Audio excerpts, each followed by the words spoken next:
Hello everyone, आज हम discuss करने वाले हैं दिल्ली यूनिवर्सिटीज़ के कोर्स बीए ऑनर्स हिंदी के बारे में बात करने वाले। बीए ऑनर्स हिंदी का क्या एलिजिबिलिटी क्राइटेरिया है ये हम इस वीडियो में डिस्कस करने वाले हैं, ताकि आप लोग एडमिशन से पहले आपको पता हो कि आपको CUET के फॉर्म में कौन कौन से सब्जेक्ट चूज़ करने हैं।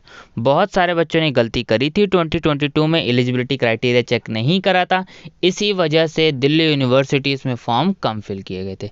लेकिन CUET में सबसे ज़्यादा सेलेक्ट किए गए थे, पर फॉर्म नहीं फिल किया गया था बच्चों ने, क्योंकि बच्चे एलिजिबल नहीं थे, क्योंकि उन्होंने एलिजिबिलिटी क्राइटेरिया दिल्ली यूनिवर्सिटीज़ का सही से देखा ही नहीं था।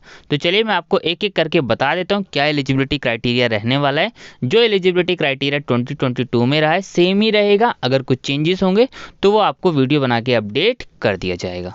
तो चलिए एक एक करके बात करते हैं कि आपको फॉर्म में क्या क्या सब्जेक्ट चूज़ करने हैं। ध्यान रखना है, काफ़ी सारी गलतियाँ जो बच्चों ने करी थी, आप लोगों को वो गलती नहीं करनी। चलिए बीए ऑनर्स हिंदी में सबसे पहले eligibility criteria, program specific eligibility साफ मेंशन है। लिस्ट ए से आपको हिंदी चूज़ करनी है। अभी ये लिस्ट ए B1 B2 क्या है अभी मैं आपको बता दूंगा। तो लिस्ट ए में जो है सारी की सारी लैंग्वेज दी हुई है, अभी ऊपर इसी प्रोस्पेक्टस में मैं आपको वो भी दिखाऊंगा। उससे आपको सिर्फ और सिर्फ हिंदी चूज़ करना है, यानी आपके पास ऑप्शन नहीं है कि आप इंग्लिश चूज़ कर लें या फिर जर्मन फ्रेंच, ऐसा कुछ नहीं, सिर्फ हिंदी ही चूज़ करना है। 2 सब्जेक्ट्स आपको चूज़ करने हैं लिस्ट B1 से, और एक सब्जेक्ट और चूज़ करना है, या तो लिस्ट B1 से चूज़ कर लीजिए या फिर लिस्ट B2 से।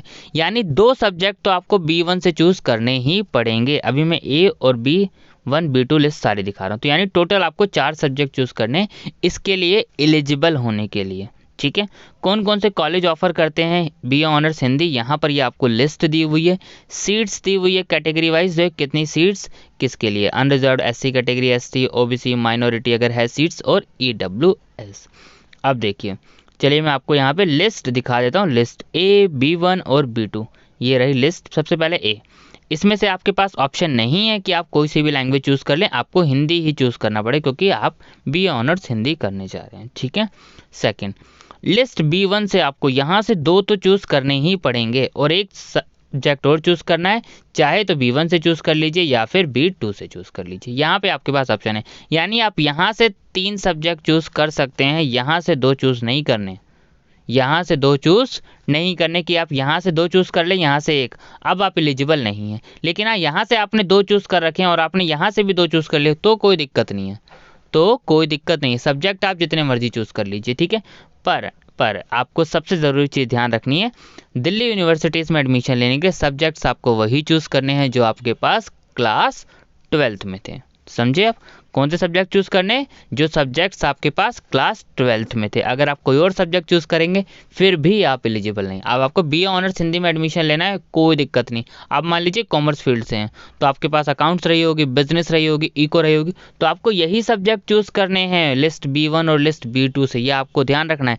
अगर आपने दूसरे सब्जेक्ट चूज़ करे फिर भी आप एलिजिबल नहीं होंगे। ऐसा कहाँ लिखा है? ऐसा भी इनके यहाँ इंपॉर्टेंट पॉइंट्स में जो है लिखा हुआ है इंस्ट्रक्शन में, यही बच्चों ने गलतियां करी थी। ये देखिए इंपॉर्टेंट पॉइंट्स में, point number 3, candidate must appear in CUET in only दो सब्जेक्ट्स इन विच ही और she has pass class 12th। तो आपको उसी सब्जेक्ट्स में ध्यान रखना है, वही सब्जेक्ट चूज़ करने जो आपने क्लास 12th में पढ़े हो।